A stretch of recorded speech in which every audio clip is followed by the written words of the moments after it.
Okay, my name is Joe Delgardo, and I am receiving the Founders Award, and I am the Voting Rights Ambassador for the Secretary of State's office. In terms of my background, I guess I have to think in terms of viewing myself as a person. I'm a retired teacher and basketball coach, and I've been a government official and an educator. So I define myself as a servant leader. And so essentially, I was motivated by my mother, who raised me in Boston's housing projects. And she was a single mother. And she was what motivated me, because she had me still holding signs for John F. Kennedy for president when I was 10 years old. And also I met Dr. Martin Luther King. So that's what got me to the point where I wanted to do a lot in the Black community, African American community.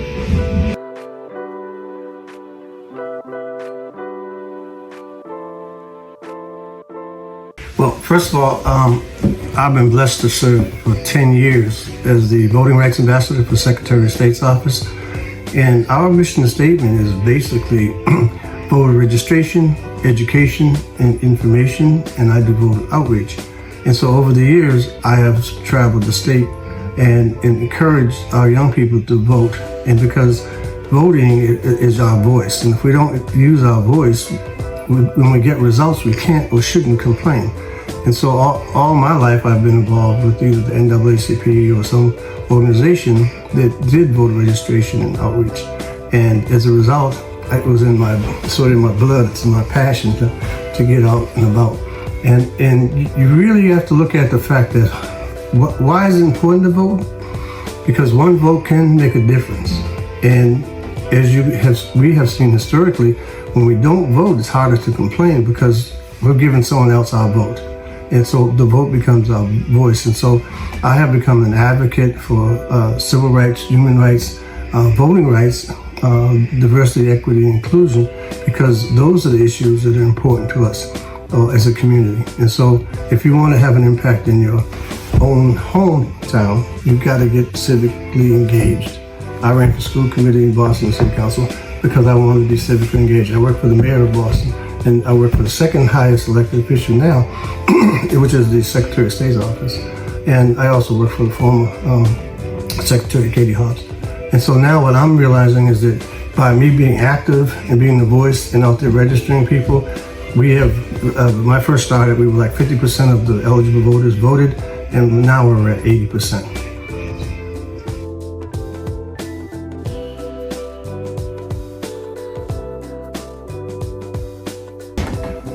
My advice to young leaders that are trying to make a difference in their community is to look at the folks in your life that are positive, powerful, productive role models, and follow those examples. Because during my lifetime, I've been blessed to meet a lot of folks who have been positive, powerful, productive role models.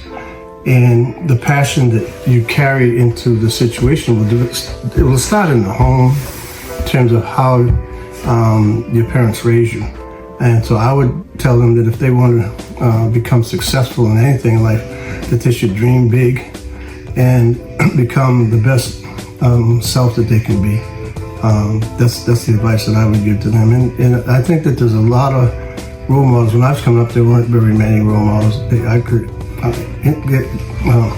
sort of model their behavior, but as time went on, more and more African Americans have been successful. And I would suggest and recommend that they read. As a former reading teacher and a history teacher and civics teacher, I was influenced by my Uncle Benjamin Quarles, who was a famous African American who wrote Negro in Making America, Blacks in the Civil War, and about Frederick Douglass. And as I said, I met Dr. King, and he inspired me. So I think it's imperative that, as my mama said, you get judged by the company you keep. And that's what I was telling them, is be careful what company they keep. It means so much to me that when I got the letter about the award, that I was literally in tears, because over my lifetime I've served on numerous community boards and commissions as a volunteer. I wish to close this event by saying thanks to everyone in this room. and your commitment and sacrifices to our community, making our community a more livable and lovable place to work. Our struggle for our rights continues. In my lifetime, I have received many certificates of appreciation, plaques and trophies, and including the MLK Diversity plaque from Tempe, Arizona. My picture hung in the Tempe Museum for 2 years. And I received the National All God's Children Award as the Arizona African American Outstanding African American Male of Arizona. However, the African American Affairs Commission found this award is the greatest recognition a person in Arizona can receive.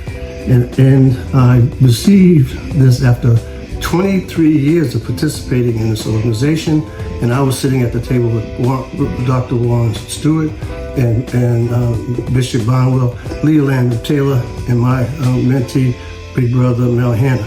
And the last thing I want to say is I'm going to dedicate my award, this award, to my big brother and mentor and friend, Mel J. Hanna, and my amazing wife, Cheryl Davis, because she's the one that supports me and has encouraged me to continue volunteering and working and spending mucho hours in the community trying to make our city and country a better place. So I humbly wish to share with you that my name is Joe Delgardo, and I am a servant leader, and that name was given to me by Reverend Warren Stewart.